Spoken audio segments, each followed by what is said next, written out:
we have an opportunity to see those things that we misquote from the Bible or hear misquoted from time to time, like money is the root of all evil, the Bible says so.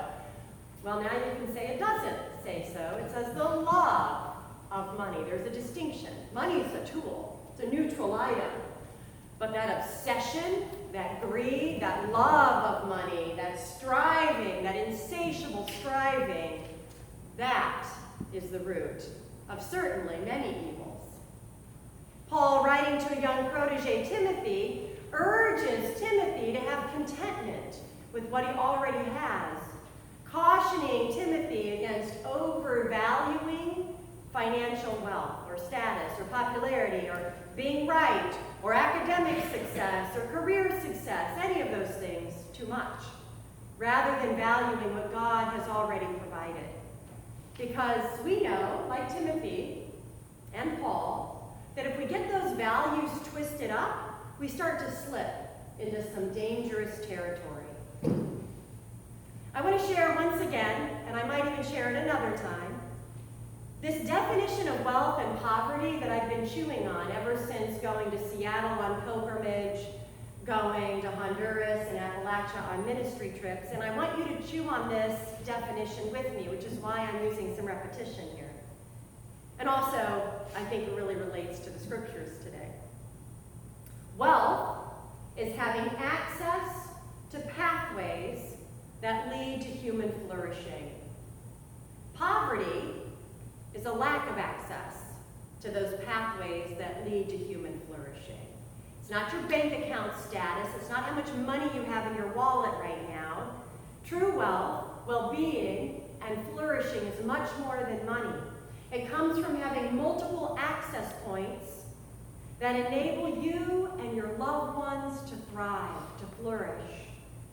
Safe housing, opportunities to learn and to work, access to the support of people around you, ways to contribute in society, access to love, access to deep connection with others, access to true freedom, access to activities that nourish us and refresh us, access to health care and good, healthy food, access to a legal and government system that upholds the rights of people over the interest of those who would fall into greed, fall into that insatiable striving, protecting us from those who would love power more than people, money more than people.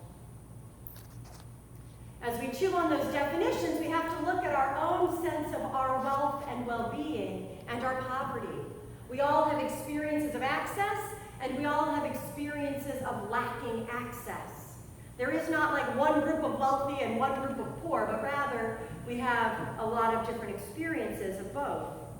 When we have wealth in any of these areas, to these ways of living, in any aspect, we are called by the scriptures today to notice it, to pay attention, to be openly thankful to God, to whatever access we do have, to the people that help create that access in our lives. If we fall in love to having more and more and more and forget to be thankful, we run the risk of slipping into very dangerous spiritual territory. Dangerous territory surrounded by a high wall with a locked gate at the front. Dangerous territory that actually imprisons us rather than protects us. Now, walls and fences and gates really do have value. I'm not saying they don't belong in this world. They're neutral, like money, they're tools. I'm thinking back 4 years ago when we were at a rodeo in Cody, Wyoming, and there was a perimeter fence around the rodeo area, the arena, and it was a great night. We watched the sun go down, and we got some snacks, and people are streaming in with their cotton candy and their sodas, and they're coming up the bleachers. We're halfway up the bleachers, and the rodeo has begun, and this wild, bucking bronco bucks backwards over the perimeter fence into the area where people are walking with their cotton candy. That is frightening. We huddled together up on the bleachers as though the horse might get all the way up to us, you know? But it was really scary. Nobody was hurt. But it was really scary. That fence is supposed to protect us from those wild beasts, right? I mean, that one was particularly wild. It can be alarming and dangerous to have certain fences and boundaries transgressed. We all have spiritual and mental fences that help us to feel safe and protected, and that's not always a bad thing. Sometimes when they're transgressed, we feel threatened and anxious and vulnerable, and we make the fence even higher, right? We strengthen it a bit. Fences can be useful, but again, they're neutral. I once served an urban congregation as a seminary intern. I'm very mindful of the various internship experiences I've had with Jen being here. And I served one congregation for a short time that had this pretty tall, taller than me, chain link fence around the whole block of the church. The church took up a whole city block.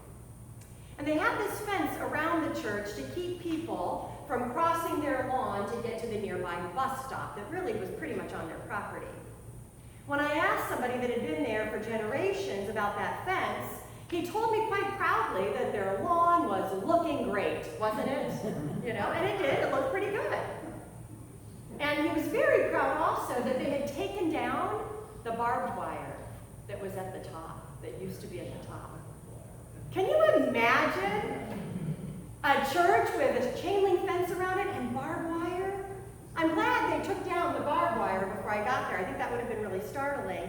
It was still startling to see the chain link fence. Now, what I understood the longer I was there is that the folks who were worshiping in that congregation, who were white folks like me, they had come from families that had moved out of the city a generation or two earlier as the neighborhood opened up to families of color after years and years of racist covenants and redlining in that city. And the white families in that church had moved out to the burbs, but returned each Sunday to worship in the church of their grandparents. They could tell you everything in the church and whose grandfather or grandmother donated it. It was a shrine to the ancestors, And they enclosed their shrine with that fence, and for a time even put some barbed wire up. Now, perhaps this bothers me so much because my grandparents also white flighted out of Compton, California when my mother was a child. So in my own family history, I understand how challenging it is to look back at our history, for certain people raised in certain contexts to know they are safe, that they don't need fences up, and that sometimes putting that fence up or changing location actually makes us more unsafe. In my own spiritual experience, I know this too, not only in my family history, but in my spiritual history. I am constantly erecting fences that keep me from deeply trusting in God to provide all that I need in this life. Sometimes I construct a little chain link fencing and even add a little barbed wire, and I catch myself and maybe just remove the barbed wire, right? Leaving up a little bit of chain link.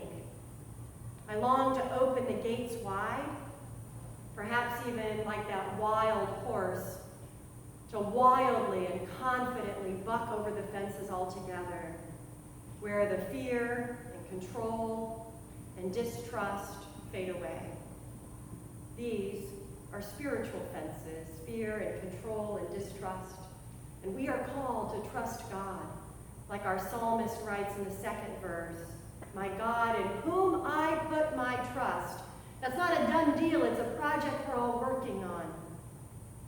I want to share with you another story where I crossed a little boundary, thoughtfully and prayerfully. I was trying to have a nice long run at Western Regional Park. I had to drive somebody there who was going to be running a lot longer than me, and I couldn't quite run as long.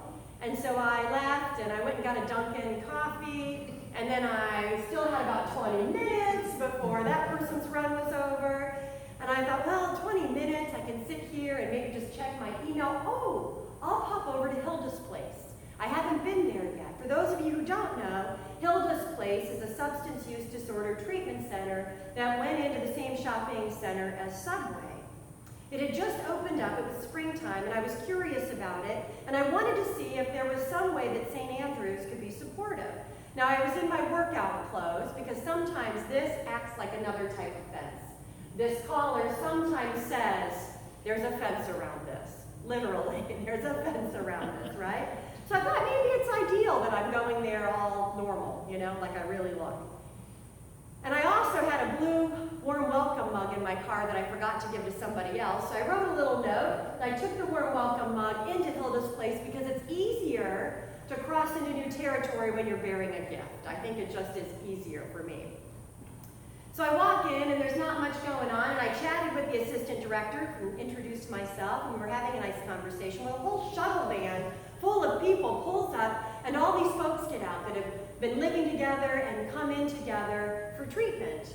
And they fill up this hallway, this entranceway, and they're streaming in, and they're signing in on the clipboard, and they're chatting with each other and having that kind of normal morning conversation we all have. Some have coffees like I have a coffee, and they're coming by me, and they're saying good morning and greeting, and one guy works his way around all the people, comes over to me, stands right in front of me, reaches out his hand, coffee in the other hand, and says, "Hi, welcome. Are you new to our group?" It was one of the warmest welcomes I've received. And here I thought I was welcoming them into the neighborhood. I felt so truly seen and welcomed. I walked into unfamiliar territory and found warm welcome inside. So St. Andrew's now leads a weekly Bible study at Hilda's place. You may not know that, it's fairly new. We began this in August. Deacon Ed started it on Tuesday mornings at Hilda's place, and I promised him if he did it for the month of August, I'd pick it up when I came back in September, which I've done. So we read this parable of the rich man and Lazarus at this Bible study on Tuesday morning. A bunch of folks in recovery doing the hard work of their recovery day by day. We read this parable together. And I asked them, as I have before, what stood out to you in this story? And different folks share different things. This one particular gentleman who always sits over here, there's a lightness and a brightness to his face. Lovely man. Said, smiling, "The dog. The dog stands out to me. The dog was licking his wounds. I think the dog was trying to heal him." That stands out to me too. In this story, which is one of those puzzling parables that doesn't predict the afterlife, mind you, doesn't describe the afterlife, it just gets us thinking and living better. That dog in the story cares more about Lazarus than another human being does. And I know that can be true for a lot of us. We can see dogs as caring more and understanding more about us sometimes than human beings. And that dog offers what little it can to heal Lazarus when he's being ignored by the rich man behind those tall gates who actually has the resources to offer him access to food and a bath and clean clothes and connection. The dog kind of gets it, and the rich man doesn't. In this parable, Lazarus has access to something too. Lazarus has access to that connection with Abraham, with living a righteous life and then being restored to that life with Abraham.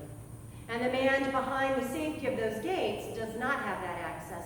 This is a classic move in Luke's gospel, a reversal of fortunes, a flip in people's circumstances. It happens throughout Luke's gospel.